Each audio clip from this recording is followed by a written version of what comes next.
selon les points de presse moa zay androany ny antony manokana dia vita ny fifidianana tamin'ny alatsinainy teo maro ny zavatra nitranga talohan'ny fifidianana nandritra ny fifidianana ary indrindrandrindra nandritra ny fanaovana fampelezan-kevitra ary taorinan'izao fifidianana zao zany mikasika ny valim-pifidianana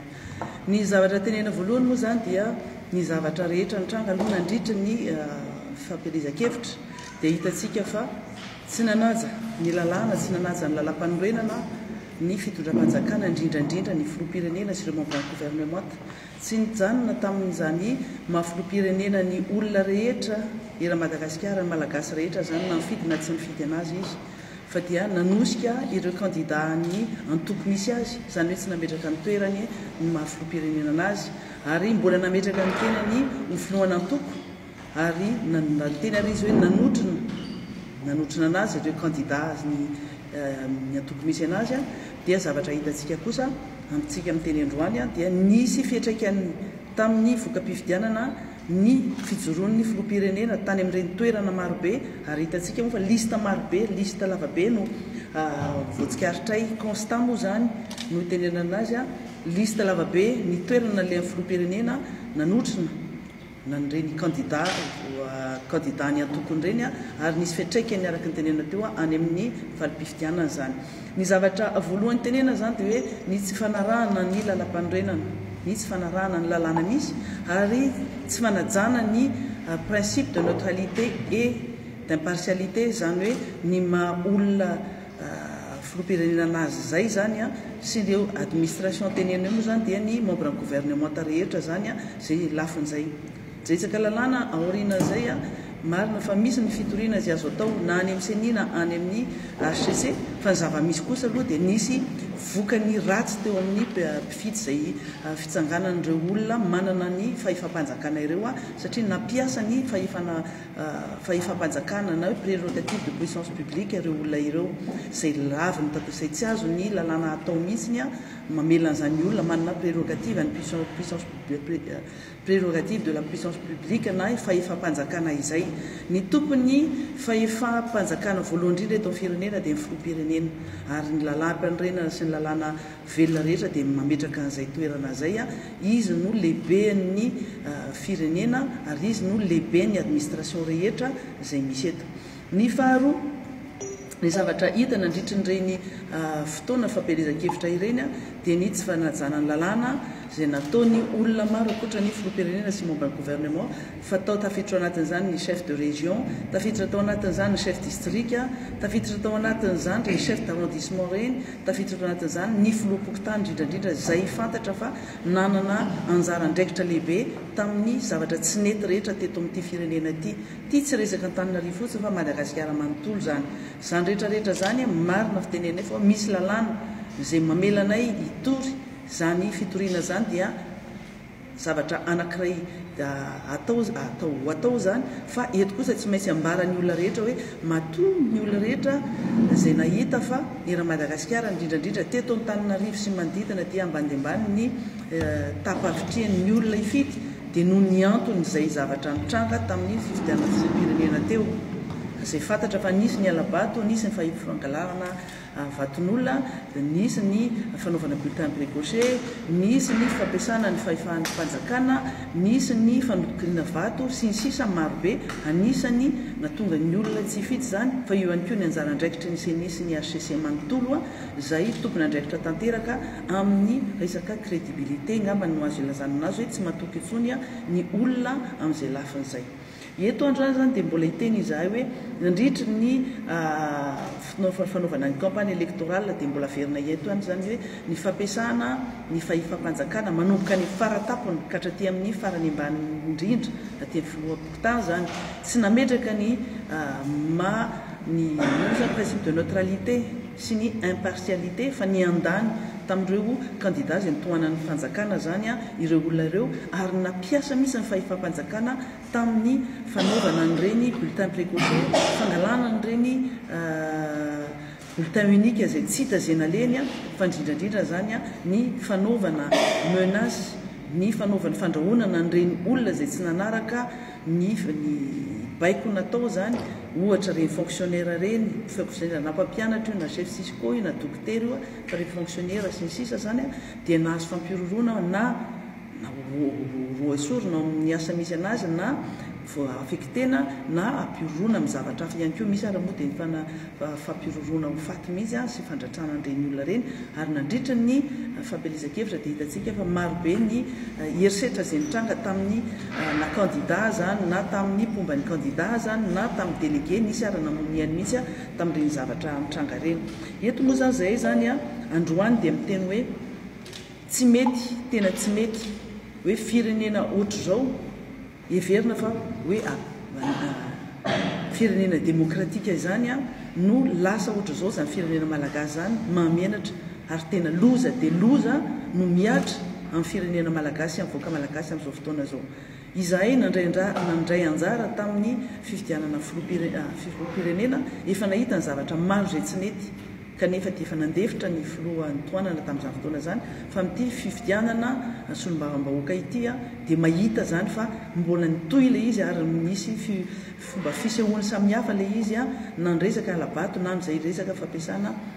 fahefam-panjakana zay na ny fomba famotokodinana ny vato tsy tena misy ohatra vitsivitsikely fotsiny raha eto Antananarivo reny vohatra fotsiny dia samy mahafantatra antsika ny naropaneo gazety indrindrandrindra fa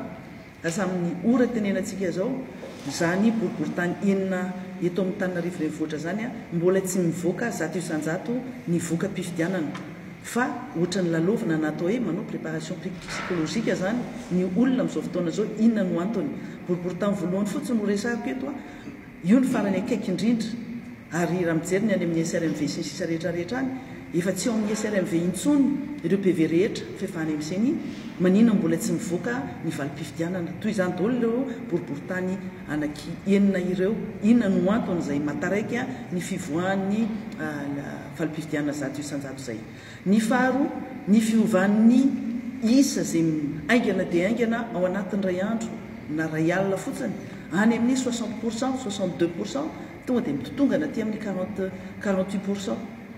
Zany hoe misy fanodidina ny sain'ny olona mihitsy ao anatin'ilay izy ary misy zavatra eritreritra hafahafa mihitsy eo ohatra ny zavatra hitanay tamin'ny fotoana fanaovana fampelezan-kevitra misy candidat tsy nanao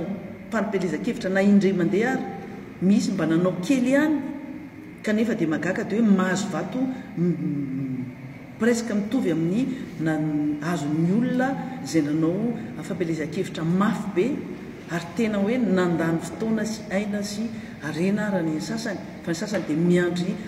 raraka fotsiny eo tsy manao nininy tsy manao ninona dia mahazo vato fotsiny eto zay no mbola mahatonga ny hoe constat aloha mbola teneninay n'izao fotoana zao hoe misy zavatra tsy mety tsy manara-dalàna ary zay tena miteny hoe misy ny alabato fanodinana ny vato era Madagasikara fa tsy amin'ny Antananarivo fotsiny eto ihany koa mbola tsara ho tenenina ihany koa hoe ny fanaovana an'le endrik'le fanaovana fampirorona na fanaovana fampiasana ny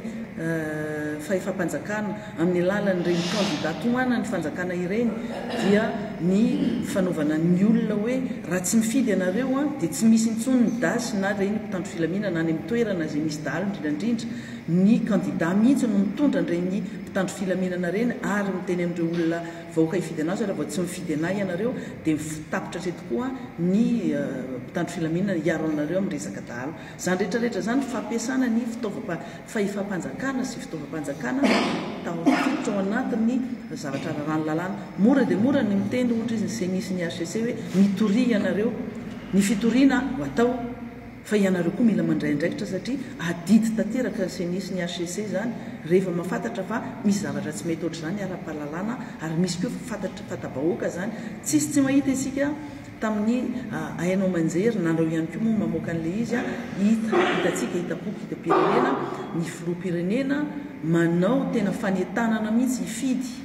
ny candidat ohatra ny tany Soanera Ivongo ny ministra ny candidat ny mpanjakana mahazo fanohanana avy amin'ireny olon'ny administration rehetrarehetra reny anjarany seny no miteny hoe tsy azo atao ireny ary anjara no mandray ny fepetra fa tsy miandro fotsiny hoe candidat no hitory tafiditra ao anatin'izany ihany koa ny fampiasana ny lisym-pifidianana eto moa za dia mampatsiahy satria talohan'ny fifidianana dia efa niteny hoe nisy ny lalàna zay nametraka fa tamin'ny 15 mai ny famaranana ny lisym-pifidianana ny lisym-pifidianana io dia tsy maintsy no parafena sy natsoniavy ny mandataire na ny candidat mihitsy ny ary reny lista reny rehefa tsy nampiasaina fa lisitra hafa no nampiasaina tamin'ny fifidianana ina no antony satria amora ny fampidirana olona ifidy tao anatin'ireny fifidianana ireny izay hita eraky Madagasikara hita mateto tain'ireny vohatra tsy nahita mihitsy izay lista lisym-pifidianana ka nahitana parafy sy sonian'ny mandataire zay ny faranana tamin'ny 15 mai fa lisitra hafa no nampiasaina teo ary ny fitombon'ny olona nandeha nifidy dia navarina nitombo fa ny olona zay soratra nara tany amin'ny fokotany boriboritany voalohany no angalana ohatra raha ohatra ka 1400 no lisitra ny olona zay tsy voasoratra tamin'ny filoha-pirenena fifidianana filoha-pirenena nanaova amin'ny filoha-pokotany fanamarina sy fangatana tany amin'ny seny hoe reto misy olona tsy tafiditra tao anatin'ny lisym-pifidianana rehefa miverina avy any amin'ny seny ny lisitra dia ny atsasany fotsiny no tafiditra ao anatin'ireo lisitra ireo nakaiza daholo zany le olona tena tokony hifidy fa manjary olo-kafa no mifidy tao ny marobe ny ka era Madagasikara eraka Tananarivo koa ny olona nanana karaha-pifidianana nifidy tamin'ny fifidianana filoha-pirenena tsy afaka nifidintsony tamin'ny fifidianana ity satria tsy tao anatin'ny lisym-pifidianana ny olona zay tsy tao tsy tokony nifidy lasa nifidy indray ary mbola marobe ireo ka olona maty mbola ao anatin'ny lisym-pifidianana zany rehetrarehetra zany hitenenana zany hoe mandray andraikitra foana izahay ary tsy maintsy mijoro ny antoko-timma ao anatrehana zany zavatra rehetra mitranga izany satria loza efa miatra fa tsy loza mitatao intsony ny zavatra miseho ankehitriny ka eto moa zany zay androany point de presse no atao ampahafantarana ny olona zay zavatra mitranga zay fa ho avy ny apitso ny afaka apitso zay hitondrana amin'ny pirofo rehetra eraky ny distrika zay misy fa ny zavatra fantatra fotsiny dia misy fanodina sain'ny olona amin'izao fotoana zao ary tsy tonga ho azy reny zavatra mitranga any amin'ny faritany amin'izao fotoana zao reny faritra samihafa reny manohitra ny valim-pifidianana satria flagrant loatra ny fangalaram-bato fanodikotenana ny vato ny olona fa izay kosa zany dia miteny fotsiny hoe manana anjara andraikitra ny antoko-timma ny candidat timma hiteniny zavatra tsy mety rehetra fa ny antokoko manana an'izay mitoerana misy anazy zay ary tsy anaiky fotsiny an'izao zavatra mitranga zao fa miteny fa efa mbiakoditra ty loza ity dia tsy mety intsony ny zavatra mitranga amin'izao fotoana zao mbola misy zany resaka fifidianana zany hoe olona tsy manana kara-panondro no navelan'ny fidy tamin'ny toerana marobe ny fitaterana olona tamin'ny fiara nandeha fidy amin'ny toerana tsy manana kara-panondro sy manana lisym-pifidianana ny seny local dia mahafantatra n'izany zavatra zany tokony andray-andraikitra miaraka amin'ny candidat rehetra zay mitsipaka zany zavatra mitranga tamin'izany eto moa zany ny candidat timma zay tratratra ato rehetrarehetra zany moa zany dia mikevitra daholo zay rehetra amin'ny zavatra mitranga satria ny fifidianana zay natrehana zava-dehibe fifidianana fitsolom-bavam-bahoaka zany élection de proximité mifankalala daholo ny ao anatin'ny tanàna iray ao anatin'ny fokotany ao anatin'ny commune ao anatin'ny boriboritany fa ny mahavariana zany dia hoe mbola vita ihany ary sa mihitsiny hoe mbola mampiditra olona ifidy amin'ireny toerana ireny samy eto tsika rehetra dia samy tsarainy tantara fa tsy vitany hoe tsarainy tantara eto fa tsarainy tena tsarainy tsy fantatro intsony fa ty tena efa tsy rariny tsy mety ary tsy azo ekena ny zavatra ohatran'izao